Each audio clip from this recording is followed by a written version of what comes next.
Hey, how's it going? I'm Josh from 91 Tech, and today the official Apple Keynote happened with the introduction of a new Apple Watch and a few new iPhones. So let's not waste any time, let's quickly go over everything important that went down. Right away, Apple mentions that they're about to sell their 2 billionth iOS device, which is insane. Just thought I'd mention that. Following this, Apple goes right into the new Apple Watch. The Apple Watch Series 4, as expected, has slimmer bezels and looks amazing. I may actually have to go out and buy it looks so good. The screens are actually over 30% larger and the case sizes haven't changed much, which is nice. We now have 40 and 44mm sizes. There's a new watch face with a ton of details on it. To be honest, I'm not a huge fan as it seems kind of busy, but it's still cool to see what they can do with the larger screen. There's also been a lot of nice new features added thanks to the display. It's going to be really nice to have, and that's for sure. The digital crown now has haptic feedback, which is pretty cool and will be helpful when scrolling around. The speaker is a bit louder now, and the microphone has been moved to the opposite side to reduce echo in phone calls. The Apple Watch Series 4 now has the new S4 chip that's both dual core as well as 64-bit. Crazy something that good can fit in such a small device. We now have new heart features, being recognizing low heart rate, irregular heart rhythm, and the ability to take an electrocardiogram, which is pretty darn cool. There are a few minor things also added, but it's nothing too major, like knowing when you fall down, which admittedly is pretty cool. The Series 4 looks like probably the best upgrade to the Apple Watch we've ever seen, and I gotta say I'm pretty tempted to pick one up. It's starting at $399 with GPS and $499 with cellular, and there's been a price decrease for the Series 3 down to $279, which I would say is a steal. And now what we've all been waiting for, it's time to talk about iPhones. The iPhone XS has been officially announced, and it looks awesome. Naturally, it doesn't look all that different from the iPhone X, other than it has a new gold color and a bigger size option at 6.5 inches called the iPhone XS Max. Weird name, I know, but I'm sure we'll get used to it. The XS now has IP68 waterproofing, finally, and Face ID is faster, which will be very helpful because occasionally the 10 would feel a bit slow to unlock. The iPhone XS comes with the A12 Bionic chip, which is of course faster now than ever. I don't think Androids will be catching up anytime soon. The iPhone XS can be bought with 512 gigabytes of storage space. Why you would need that much space beats me, but that's what we've got. There are of course general camera improvements, but it doesn't look like anything too major. Apparently 1 trillion operations take place whenever you take a single photo, which is kind of mind-blowing when you think about it. The iPhone XS can get 30 more minutes of battery life than the 10, and the XS Max can get an extra hour and a half. Honestly, that's not that much better in my opinion, and I really wish they could have done something to improve it more, but oh well, still not bad,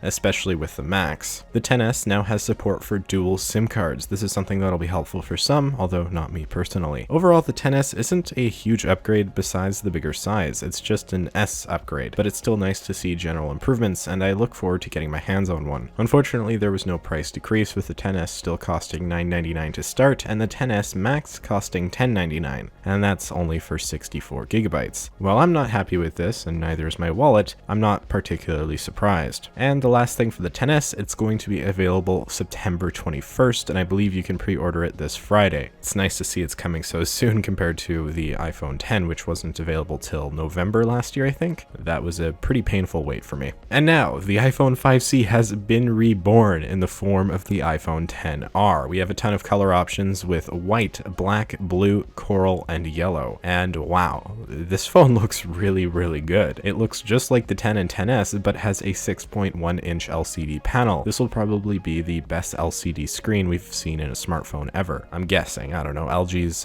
might be a little bit better, but we'll see. We have Face ID, naturally. This is officially the death of Touch ID and the home button. We now have aluminum bands instead of stainless steel, IP67 water resistance, haptic touch instead of 3D touch, which should be interesting. An A12 chipset like the iPhone XS, so it should be just as fast. Only a single 12 megapixel camera, but it's basically the same camera as the XS, just without the telephoto lens. And it can still do portrait shots, which is pretty neat. We have an hour and a half more battery than the iPhone 8 Plus. This thing is going to be a beast when it comes to the battery. Seriously, the iPhone 8 Plus is already insane. I've been living with it for a little while now. The battery is my favorite part about it, so that is definitely something you want to keep in mind when thinking about the XR over the XS. The XR comes in at 64, 128, and 256 gigabytes. It starts at $749, which is actually pretty good for a new iPhone. iPhone, gotta say. It can be pre-ordered starting October 19th. We're seeing some price decreases across the board as well when it comes to iPhones. The iPhone 8 now starts at $599 while the 7 starts at $449. And that's about everything for iPhones.